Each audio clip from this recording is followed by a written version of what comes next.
Semakin Edis TV bicara, semakin banyak kekuatan yang ingin membungkamnya. Dan sekarang mereka menggunakan segala cara dari manipulasi, intimidasi, hingga celah hukum untuk menendangnya keluar dari Amerika.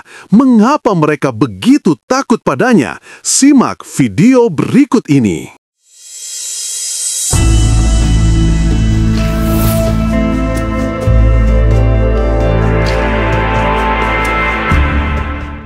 Bang Edis, aku itu sebenarnya nggak begitu benci aja sama Bang Edis, enggak. Aku Muslim. Cuma gini Bang Edis, Bang Edis itu yang aku sering lihat dari bawah gitu. Mungkin aku juga pernah DM Bang Edis. Mungkin ada kali DM aku ke Bang Edis ya. Terus kalau nggak bukannya DM ya Bang, aku ininya WA kalau nggak salah, nggak tahu aku nomor bener atau nggak tahu ya Bang ya. Cuma gini Bang, abang itu sebenarnya aku yakin manusia itu nggak ada yang jelek, manusia semua ditakdirkan dari dulunya tuh pasti baik gitu. Cuma Bang Edis kalau lagi naik, ada yang naik terus Bang Edis kayak kepepet gitu, main turunin aja, kenapa nggak diselesain. Dan fitnah juga aku yang gitu, silakan. Bang Edis, aku yakin di mana-mana ada orang di Amerika, di mana-mana pasti, tapi paling enak itu kumpul dengan keluarga Bang Edis. Aku doain Bang Edis kumpulnya baik-baik, pulang baik-baik, nggak ada tahan-tahanan, nggak ada ini gitu. mulai ini trik Muslim. Ini adalah intrik daya upaya Muslim untuk melakukan yang namanya penipuan. Sekarang saya tanya Bu, sebentar. Tadi Bu udah ngomong kan? Bu, sebentar Bu. Aku nggak ada niat seperti itu Bang. Ibu kan udah ngomong. Lihat nih, katanya dia ngomong sama saya. Edis itu teman-teman suka nurunin orang. Ini giliran saya ngomong, dia ngomong terus. Belum selesai ngomongnya Bu. Ya terus saya tungguin gantian, jangan diturunin. Oke, sekarang saya tanya Bu. Ibu mengatakan, ayo Edis pulang. Sekarang saya tanya sama Ibu. Kalau pulang nanti nggak apa-apa, bla bla bla. Saya tanya sama Ibu ya. Saya tanya nih. Ya. Di dalam agama Islam boleh berdusta nggak terhadap musuh? Kalau aku sendiri jangan aku. Saya tidak tanya aku. Saya tidak tanya Ibu Dwi Ratna. Sebentar Bu, tenang Bu, tenang. Bang, tenangkan diri dulu Bu, tenangkan diri. Abang sukanya kemana-mana sih. Bu, tenangkan diri dulu, tenangkan Bu. Nah lihat nih, kayak begini katanya nggak diturunkan coba. Giliran dia tadi ngomong saya dengar. Giliran saya ngomong dia kejang. Kalau kejang aku turun Bang. Saya kan hanya tanya, bolehkah di dalam agama Islam menipu dalam hal menghadapi musuh? Menipu dalam menghadapi musuh? Kalau aku bilang boleh lah. Boleh. Makanya tadi Ibu bilang, pulang aja Dis, nggak apa-apa Dis.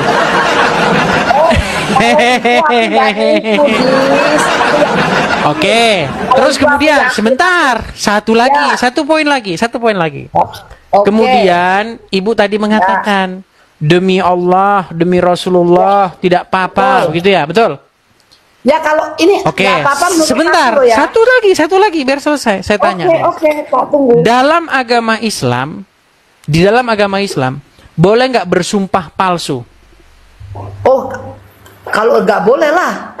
Pantesan dia masih Islam nih.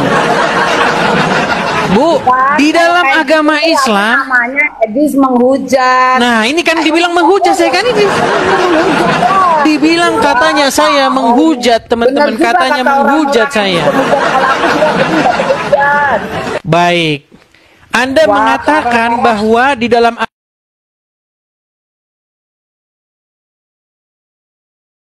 agama Islam tidak boleh bersumpah palsu. Boleh. Allah yang membolehkan yang namanya sumpah palsu.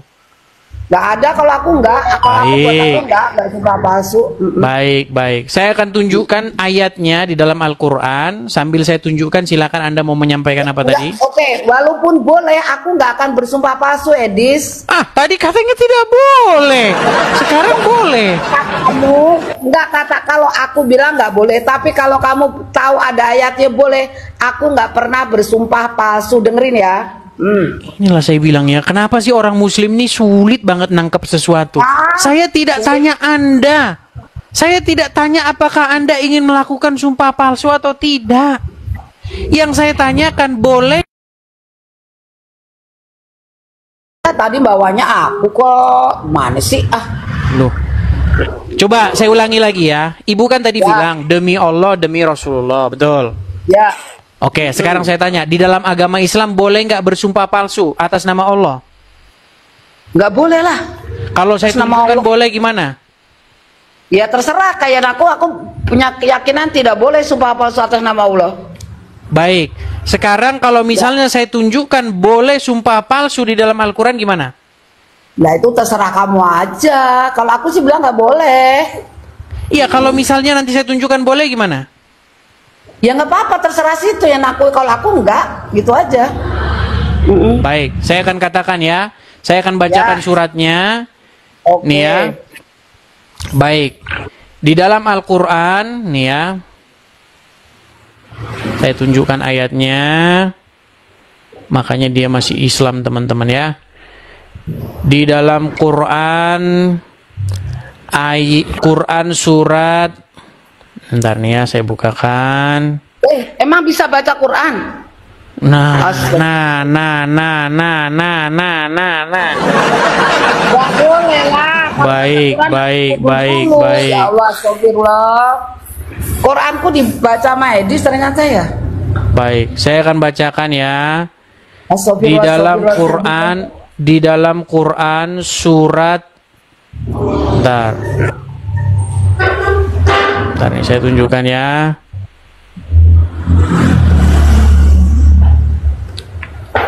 Sebentar. Ini suratnya surat berapa sih ya? Ya Allah. Bang, wudhu dulu bang, nggak boleh bang. Sebentar. Mungkin teman-teman bisa bantu saya teman-teman, karena saya itu tidak hafal letak-letaknya teman-teman. Letak-letaknya karena terlalu banyak ya, saya jadi bingung kalau hafal-hafalan itu. Coba di dalam Quran surat. Nggak tahu ya. Bentar, teman muslim yang tahu kasih tahu dong.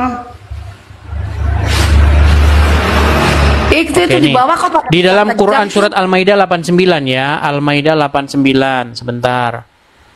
Al-Maidah 89.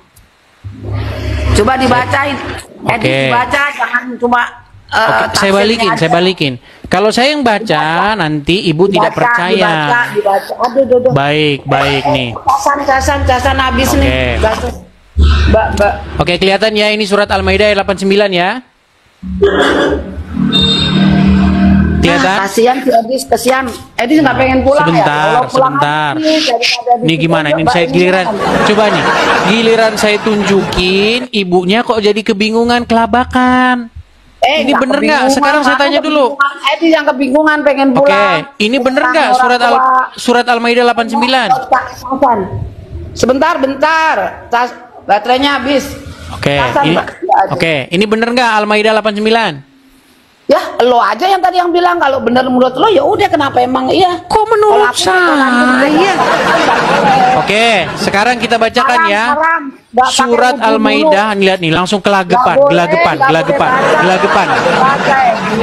Kenapa gelagapan, Bu? Ini saya hanya menunjukkan Al-Quran loh. Surat Al-Maidah 89. Al-Quran kok dibaca asal-asal, janganlah. Asal-asal gimana maksudnya?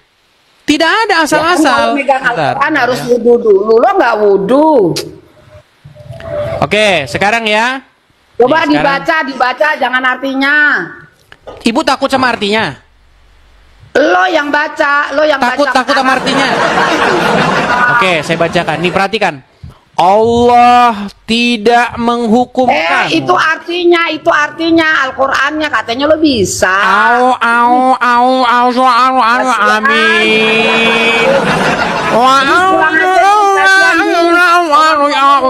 Amin. Ya Allah, kasihan. Makanya saya bilang pantesan orang muslim ini takut disuruh baca terjemahan Al-Qur'an.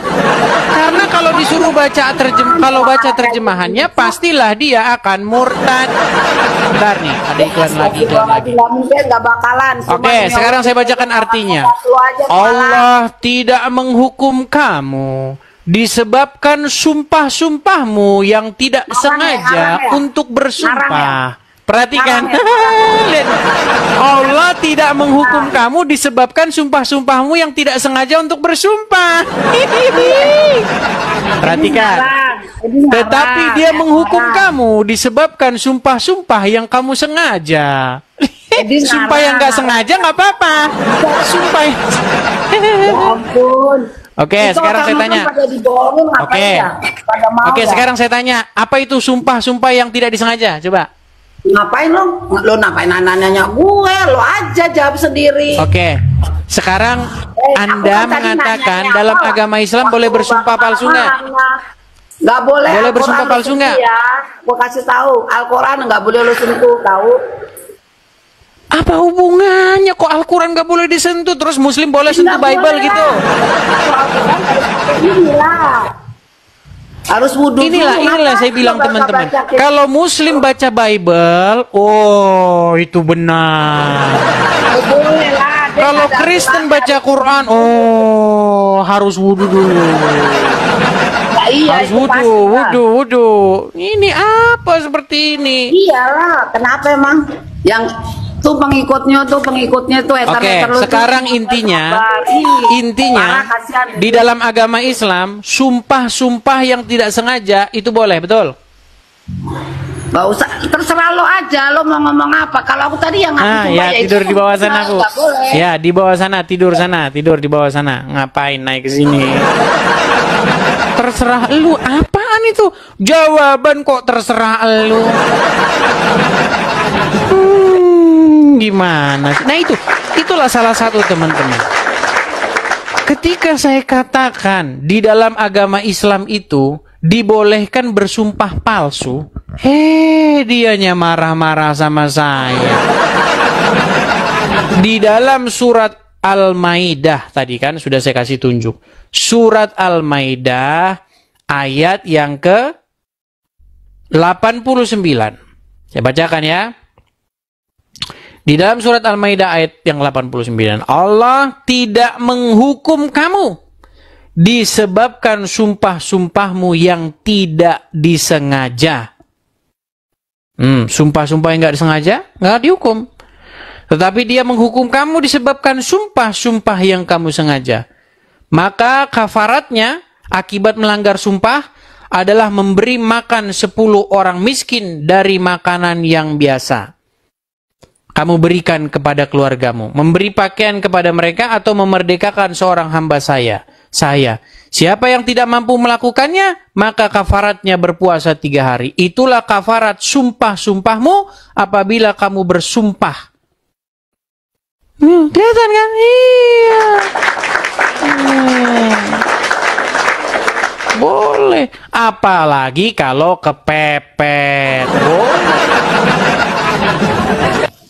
Kalau kamu dipaksa harus bersumpah palsu, kalau kepepet boleh.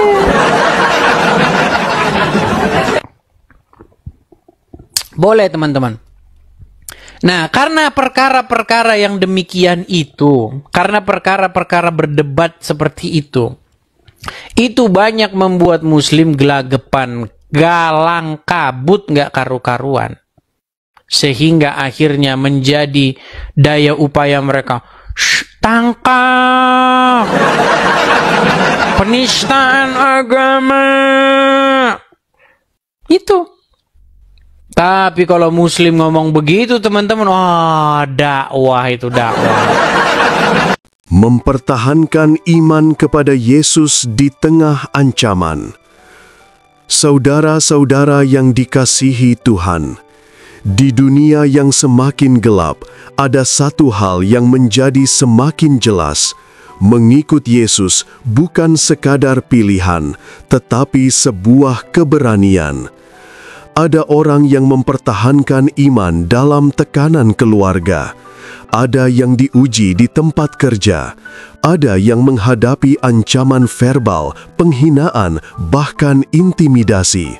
Namun satu hal yang sama, iman kepada Yesus selalu menuntut keteguhan hati.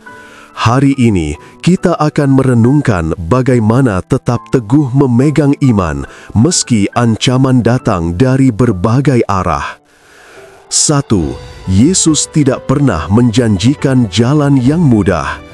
Ketika kita memilih Yesus, kita tidak memilih perjalanan yang bebas tantangan. Yesus sendiri berkata, "Dunia membenci kamu karena dunia telah membenci aku terlebih dahulu."